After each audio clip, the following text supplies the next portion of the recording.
students, how are you? Students, you are welcome in this video. Students, this is the video of first chapter. We are starting the syllabus from first chapter. Some students asked me to prepare the video from first chapter, and also I thought that you must know about all the concepts of syllabus. So that is why I am preparing the videos series from the first chapter. So students, keep watching. Don't miss the series. So let's discuss about the first chapter. What is the first chapter? Reproduction in organism. Reproduction in organism. Reproduction in organism. Students, do you know what is the reproduction? यह आप लोगों ने 10th class में भी पढ़ा था, 8th class में भी पढ़ा था, लेकिन इसके बारे में हम लोग बाद में डिस्कस करेंगे. इस चैप्टर से हम लोग स्टार्ट करने वाले हैं आज की वीडियो को. और यहीं से जो मैंने आपको जो ह्यूमन रिप्रोडक्शन चैप्टर से 3 वीडियो 4 जो मैं आपको बना करके भेजी थी, जो आप लोग अपलोड किया था, आप लोगों ने देखा था, तो उन वीडियोज़ को एक्चुअली वो मुझे कॉन्सेप्ट्स या फिर जो टॉपिक्स मुझे मिले थे विद्यादान फाउंडेशन की तरफ से बनाने के लिए, तो इसीलिए मैंने उन टॉपिक्स को पहले बनाया था. अब हम लोग स्टार्ट करते हैं शुरुआत से. तो चलिए डिस्कस करते हैं. अब the period from birth to the natural death of an organism is called life span. So students, this is life span. It is very important. You must know that how we are surviving and the period of survival is called life span. तो आप लोग को ये पता होना चाहिए, life span of an organism are not necessarily correlated. यानी कि जितने भी ऑर्गेनिजम्स हैं उनके जो लाइफ स्पान है, लाइफ स्पान तो आप लोग समझ गए, जैसे नेचुरल बर्थ से नेचुरल डेथ तक का जो पीरियड होता है वो लाइफ स्पान कहलाता है, चाहे वो कोई भी इंडिविजुअल, कोई भी लिविंग बींग हो.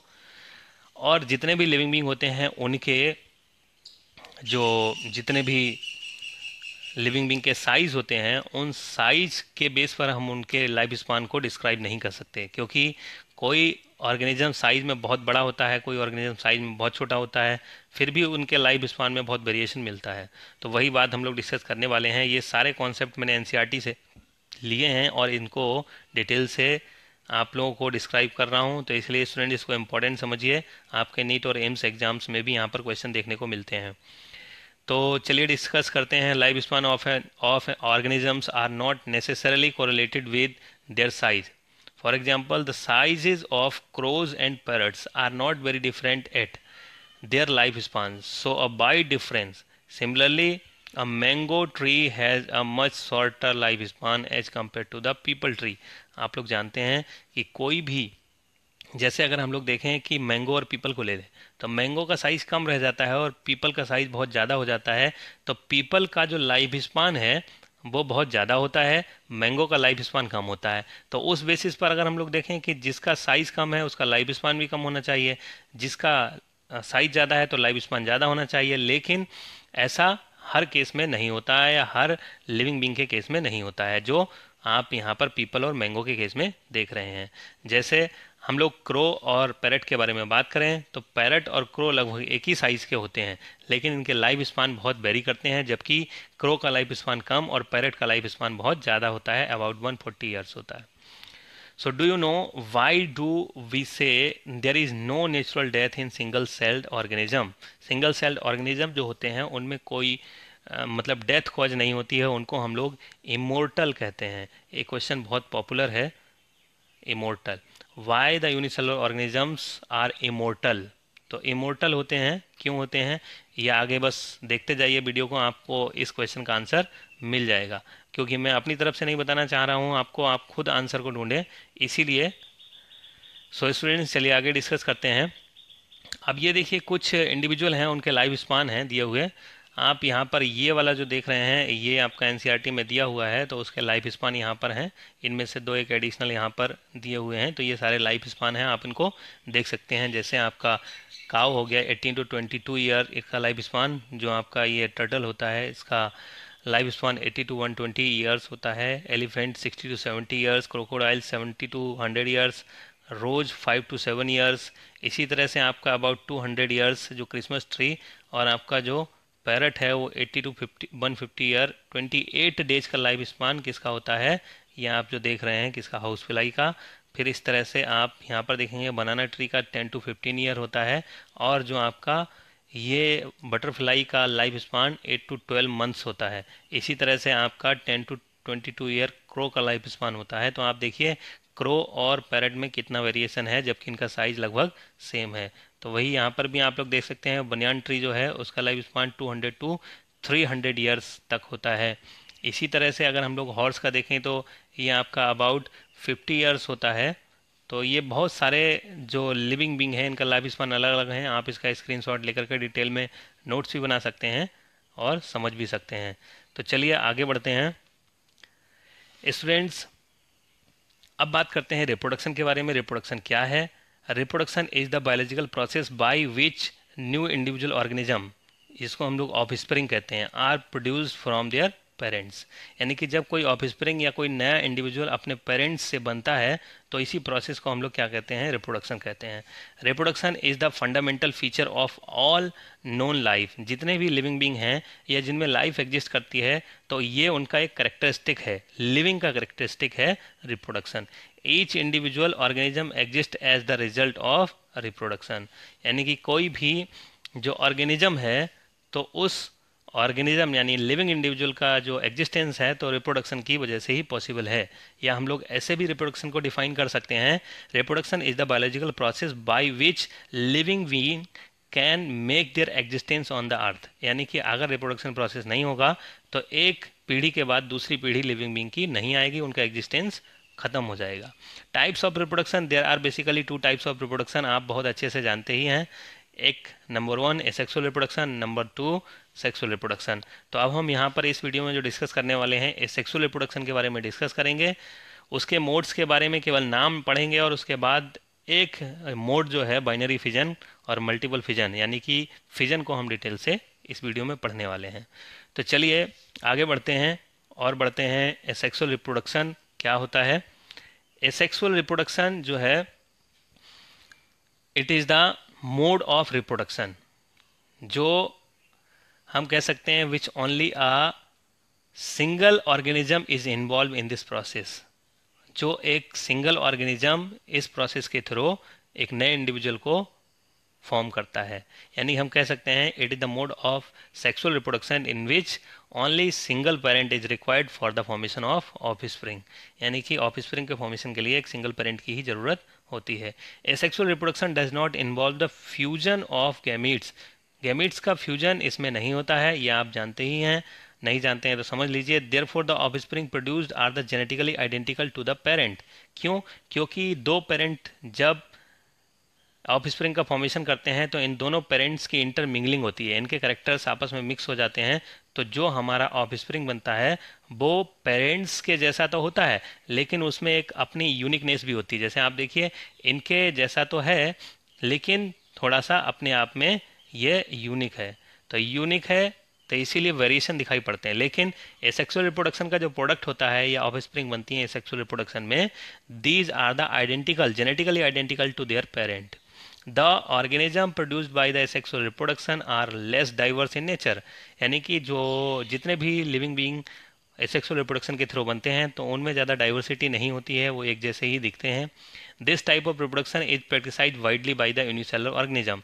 जितने भी यूनिसेलुलर ऑर्गेनिज्म होते हैं तो उनमें मेनली इसी प्रोसेस के थ्रू रिप्रोडक्शन होता है। जैसे आप लोग जानते हैं प्रोकैरियोटिक सेल्स यानी बैक्टीरिया में तो यही एक लगभग मोस्टली यही प्रोसेस रिप्रोडक्शन का होता है, बाइनरी फिजन जिसको हम लोग कहते हैं। Asexual reproduction is further divided into following parts. अब एसेक्सुअल रिप्रोडक्शन को आगे और डिवाइड किया गया है। सेक्सुअल रिप्रोडक्शन को रिप्रोडक्शन को दो पार्ट में, एसेक्सुअल सेक्सुअल में। इसी तरह से एसेक्सुअल को भी डिफरेंट मोड्स में डिवाइड किया गया है। कौन कौन से मोड्स हैं यहाँ पर समझ लेते हैं। तो चलिए देखिए यहाँ पर मोड्स ऑफ एसेक्सुअल रिप्रोडक्शन, इसमें फिजन हमको पढ़ना है, बाइनरी फिजन हम लोगों को पढ़ना है, मल्टीपल फिजन हम लोगों को पढ़ना है, बडिंग पढ़ना है, फ्रेगमेंटेशन पढ़ना है, स्पोरोजेनेसिस पढ़ना है। इसमें हम लोग क्या पढ़ने वाले हैं, ये फिजन यानी कि बाइनरी फिजन और मल्टीपल फिजन, ये डिटेल से हम लोग पढ़ने वाले हैं इस वीडियो में। तो आप देखिए यहाँ पर ध्यान से समझ लीजिए कि हमको बडिंग, फ्रेगमेंटेशन, स्पोरोजेनेसिस में बाद की वीडियोज में इसको बताऊँगा। तो आगे हम डिस्कस करते हैं फिजन के बारे में, क्या होता है फिजन उसको समझ लीजिए। In this, the cell split into two or more cells, each cell carrying a copy of DNA from the parent cell. इसमें क्या होता है, एक सेल होती है वो दो सेल में डिवाइड हो जाती है और ये दोनों सेल जेनेटिकली आइडेंटिकल होती हैं अपनी पेरेंटल सेल के, और इनका साइज बाद में इसी के जैसे इक्वल हो जाता है। तो ये हम कह सकते हैं इनके अंदर जो क्या है, कॉपी ऑफ डीएनए है, किसका, इसका। फिर बाइनरी फिजन, अब देखिए यहाँ पर फिजन जो है, फिजन का मतलब होता है टूटना, फ्यूजन का मतलब होता है जुड़ना, तो यहाँ पर फिजन हो रहा है। तो फिजन, अब देखिए इसीलिए कहा जाता है biology is the subject in which the multiplication and fission is the same. Multiplication and fission is the same word. तो मल्टीप्लिकेशन होगा जब फिजन होगा तो मल्टीप्लिकेशन होगा, तो आप लोग जानते ही हैं।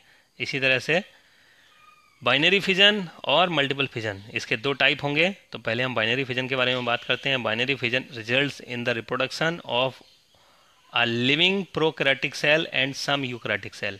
लिविंग प्रोकैरियोटिक सेल जैसे आप लोग जानते हैं, अभी मैंने बताया आपको, बैक्टीरिया में बाइनरी फिजन तो होता ही है, लेकिन यूकैरियोटिक सेल में भी बाइनरी फिजन जो आपका मोस्टली किंगडम प्रोटिस्टा में देखा जाता है। हालांकि फंगी में भी हम लोग देखते हैं, वो भी एक टाइप का बाइनरी फिजन ही है, लेकिन उसको हम लोग बडिंग कहते हैं, वो अलग चीज़ है।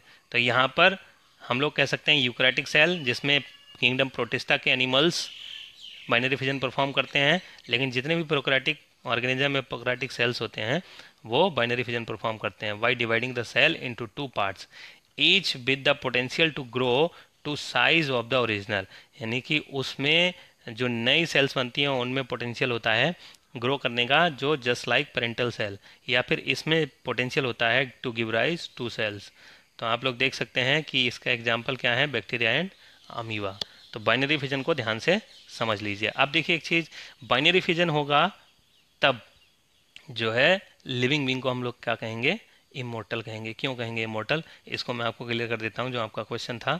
यहाँ पर देखिए जैसे अमीबा है, अमीबा में बाइनरी फिजन होगा, तो मान लीजिए अमीबा में बाइनरी फिजन हुआ तो अमीबा क्या करेगा, सेल फरो इस तरह से बनाएगा और यहाँ से अलग हो जाएगा, तो ये दो अमीबा बन जाएंगे। अब दो अमीबा बने तो आप लोग जानिए कि जो पेरेंट्स हैं, जब पेरेंट्स से ऑफस्प्रिंग बनती हैं, पेरेंट्स से ऑफस्प्रिंग बन गई, लेकिन इस प्रोसेस में पेरेंट्स का कुछ रेजिड्यू बचा, कुछ डेड मटेरियल या कुछ इसका डेड पार्ट आपको दिख रहा है, कुछ बचा, यहाँ पर नहीं बचा। डायरेक्टली जो आपका पेरेंट है, it parents survives in the of spring, यानी कि जो पेरेंट है वो दो पार्ट में डिवाइड हो गया, दो इंडिविजुअल में बट गया। तो पेरेंट सर्वाइव कर रहा है अब किस में, ऑफ स्प्रिंग में, यानी कि पेरेंट जो है उसकी डेथ नहीं हुई। डेथ हम किसको कहते हैं, जब किसी का रेजिड्यू बचता है, डेड पार्ट बचता है, तो उसको हम लोग क्या कहते हैं, मोर्टल। लेकिन यहाँ पर ये कैसा है, इमोर्टल है। लेकिन आगे हम लोग पढ़ेंगे कि अमीबा मोर्टल भी, मोर्टल की तरह फंक्शन भी परफॉर्म करता है। तो यानी बैक्टीरिया जो होते हैं वो कैसे होते हैं, इमोर्टल होते हैं। क्यों, क्योंकि ऐसे बैक्टीरिया जिनके ऊपर कैप्सूल नहीं होता है, क्योंकि कैप्सूल अगर होगा तो कैप्सूल जिस बैक्टीरिया के ऊपर होगा तो कैप्सूल डेड फॉर्म में बच जाएगा, रेजिड्यू के फॉर्म में बच जाएगा, तो वो मोर्टल हो जाएगा। लेकिन जिसके ऊपर कैप्सूल नहीं होता है, नॉन कैप्सुलेटेड बैक्टीरिया, वो कैसे होते हैं, इमोर्टल। तो चलिए आगे बढ़ते हैं और समझते हैं डिटेल से बाइनरी फिजन को। तो देखिए आप, बाइनरी फिजन का प्रोसेस क्या होता है, पहले तो बैक्टीरिया में पढ़ते हैं फिर अमीबा में पढ़ेंगे।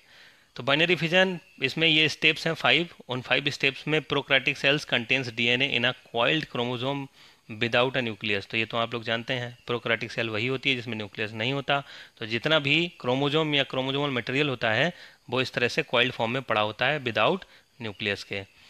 फिर उसके सेकेंड स्टेप में देखते हैं binary fission begins when the DNA begins to replicate at its origin, यानी कि सबसे पहले डीएनए का रेप्लिकेशन होता है, यानी कि डीएनए अपनी एक कॉपी बना देता है। तो आप देख रहे हैं यहाँ पर डीएनए की कॉपी बन रही है, तो डीएनए रेप्लिकेशन हो रहा है, creating two origins, one of the original strand and one on the new strand. तो आप देख रहे हैं एक तो इसका कॉपी बन गया, मतलब एक ओरिजिनल है और ये इसका एक कॉपी है।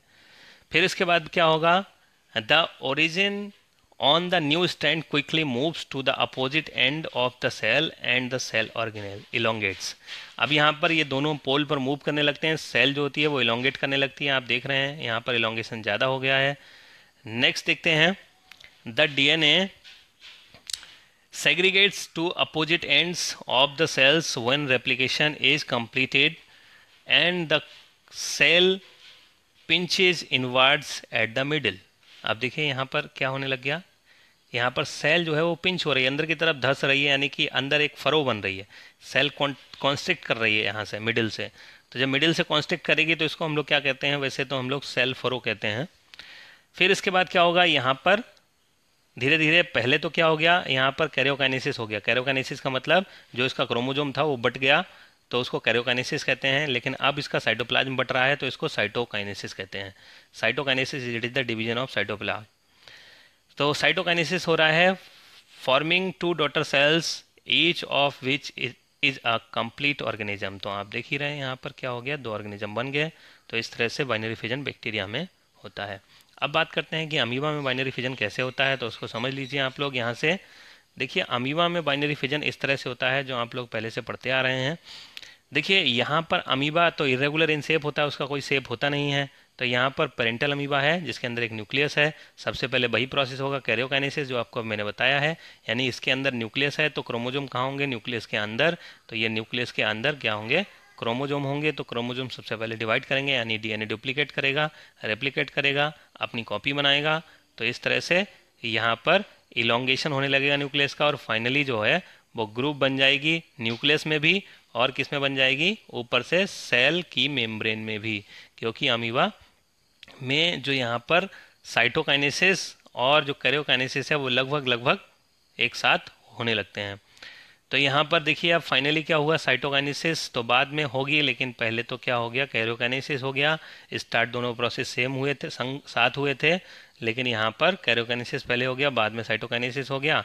तो division of nucleus and cytoplasm complete हो गया। फिर उसके बाद दो डॉटर अमीबी बन गए। तो ये बाइनरी फिजन इन अमीबा है। तो यहाँ पर अब आप देख ही रहे होंगे कुछ अमीबा का, यानी कि पेरेंट अमीबा का कुछ बचा नहीं बचा। डॉटर सेल्स तो हमको मिल गए, लेकिन पेरेंटल अमीबा का कोई भी रेजिड्यू नहीं बचा, इसीलिए अमीबा इज इमोर्टल।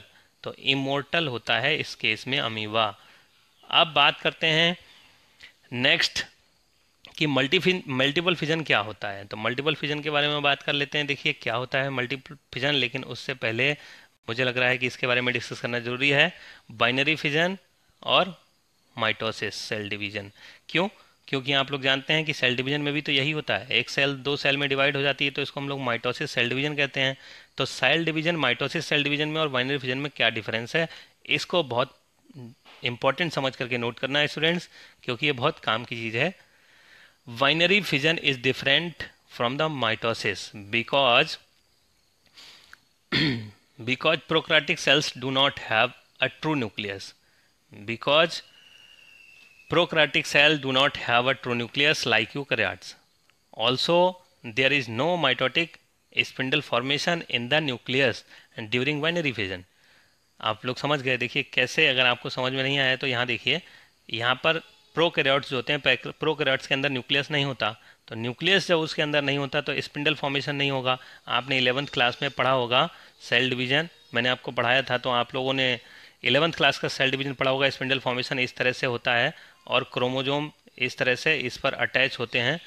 तो फिर फाइनली क्या होता है, यहाँ से क्रोमोजोम की स्प्लिटिंग होती है और ये दो अलग अलग पार्ट में डिवाइड हो जाते हैं और फाइनली पोल्स पर मूव करते हैं और क्रोमोजोम्स का डिस्ट्रीब्यूशन हो जाता है। लेकिन प्रोकैरियोटिक सेल जो आप लोग जानते हैं ना, प्रोकैरियोटिक सेल बैक्टीरिया में तो ये होता ही नहीं, स्पिंडल फाइबर का फॉर्मेशन होता ही नहीं है। तो इसीलिए बैक्टीरिया के केस में इसको हम लोग क्या कहते हैं, बाइनरी फिजन और सेल डिवीजन, ये दोनों कैसे हैं, अलग हैं। सेल डिवीजन अलग है, यानी कि बाइनरी फिजन और सेल डिवीजन ये दोनों एक दूसरे से अलग हैं। लेकिन यूकैरियोटिक सेल में, यूकैरियोट्स में आप लोग जानते हैं न्यूक्लियस होगा। जब न्यूक्लियस होगा तो उसके अंदर क्या बनेगा, ये स्पिंडल फाइबर भी बनेंगे, क्रोमोजोम का डिस्ट्रीब्यूशन होगा। तो आप लोग ये समझ रहे हैं।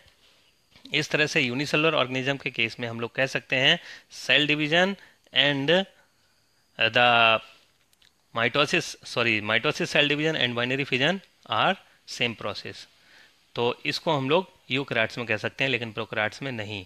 यानी कि binary fission, mitosis, cell division दोनों अलग होते हैं प्रोकैरियोट्स में, और दोनों सिमिलर प्रोसेस होते हैं किसमें, यूकैरियोट्स में। However the process are similar in that the organism और cell first duplicates its DNA and then divides into two parts in a process known as cytokinesis. तो आप लोग समझ गए होंगे। बाइनरी फिजन में occur in different planes of the body. तो आप लोग जानते हैं बाइनरी फिजन जो है बहुत सारे प्लेन में उसको डिवाइड किया जा सकता है। अब ट्रांसवर्स फिजन, जैसे अगर हम लोग देखें ट्रांसवर्स फिजन, तो बॉडी प्लेन जैसे आप लोग समझ सकते हैं बैक्टीरिया है तो बैक्टीरिया का ये प्लेन इसका ट्रांसवर्स प्लेन हो गया, ये लॉन्गिट्यूडनल या वर्टिकल प्लेन हो गया, ये ऑब्लिक हो गया। तो इस तरह से बॉडी प्लेन की बात हम लोग कर रहे हैं। Transverse fission bacteria and paramecium, यानी ट्रांसवर्स बाइनरी फिजन कहाँ होगा, पैरामीशियम और बैक्टीरिया में। जैसे बैक्टीरिया डिवाइड करता है तो उसमें क्या होता है, ट्रांसवर्स फिजन। बैक्टीरिया की बॉडी 20 से डिवाइड करती है, ट्रांसवर्स फिजन होता है। इसी तरह से पैरामीशियम जो होता है, तो पैरामीशियम की बॉडी भी जब डिवाइड करेगी तो आप लोग समझ सकते हैं कि पैरामीशियम में भी कहाँ से होता है, ये ट्रांसवर्स फिजन होता है। फिर इसके बाद वर्टिकल या लॉन्गिट्यूडनल फिजन कहाँ होता है, ये यूग्लिना में होता है। क्योंकि यूग्लिना में अगर हम लोग बात करें तो यूग्लिना में यहाँ पर फ्लैजला होता है, तो अगर यहाँ से डिवाइड करेगा तो फ्लैजला जो है वो क्या होगा, डिवाइड नहीं होगा, एक तरफ फ्लैजला चला जाएगा एक तरफ नहीं जाएगा। तो इसीलिए यहाँ पर इसको वर्टिकली या लॉन्गिट्यूडनली डिवाइड होना पड़ता है इस तरह से, जिससे कि दो फ्लैजला बन जाते हैं। तो यहाँ पर ये हो गया आपका लॉन्गिट्यूडनल फिजन। ऑब्लिक फिजन जो होता है, ये जीनस सेरेटियम मैराइन डाइनोफ्लैजलेट्स जो होते हैं, जो आप लोगों ने 11th क्लास में पढ़े थे डाइनोफ्लैजलेटा, तो उसमें आपका ऑब्लिक फिजन होता है। तो ये तो थे different planes of the binary fission. अब बात करते हैं मल्टीपल फिजन के बारे में। तो स्टूडेंट्स देखिए मल्टीपल फिजन जो है वो क्या है, यहाँ पर ध्यान से हम लोग समझ लेते हैं। ये multiple fission is the process of asexual reproduction in which instead of two daughter cells many daughter cells are produced from the parent cell। आप अभी देख रहे थे बाइनरी फिजन, बाइनरी का नाम ही, बाइनरी का मतलब दो, ठीक है, आप लोग जानते ही हैं, कंप्यूटर में भी बाइनरी नंबर पढ़ते हैं। इसी तरह से मल्टीपल का मतलब मैनी, मल्टीपल का मतलब मैनी। तो यहाँ पर जब एक सेल से बहुत सारी सेल्स बन जाएं तो इसी को हम लोग क्या कहते हैं, मल्टीपल फिजन कहते हैं। मल्टीपल फिजन कहाँ होगा, पहले न्यूक्लियस में होगा, फिर साइटोप्लाज्म डिपॉजिट हो जाएगा, न्यूक्लियस जितने भी नए बनेंगे तो उसके बाद में वो अलग अलग इंडिविजुअल या अलग अलग स्पोर बन जाते हैं।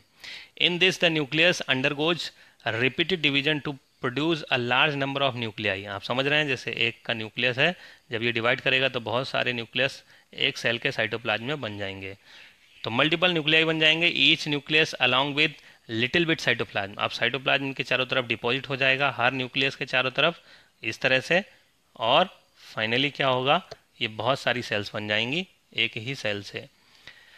फिर जैसे अगर हम लोग देखें तो ये प्रोसेस जो है, all daughter cells are equal sized and are similar. जितने भी न्यूक्लियस के चारों तरफ डिपोजिशन होगा साइटोप्लाज्म का, वो सब इक्वल अमाउंट में होगा, तो सारी सेल्स इक्वल साइज की हो जाएंगी।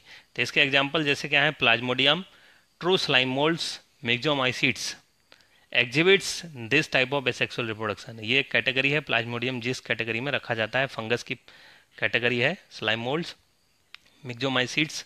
हालांकि ये जो आपका, इसको एक अलग कैटेगरी दी गई है वैसे प्लाज्मोडियम को, हालांकि हम लोग इसको मोल्ड्स को या स्लाइम मोल्ड्स जो हैं हम लोग फंगस में भी पढ़ते हैं।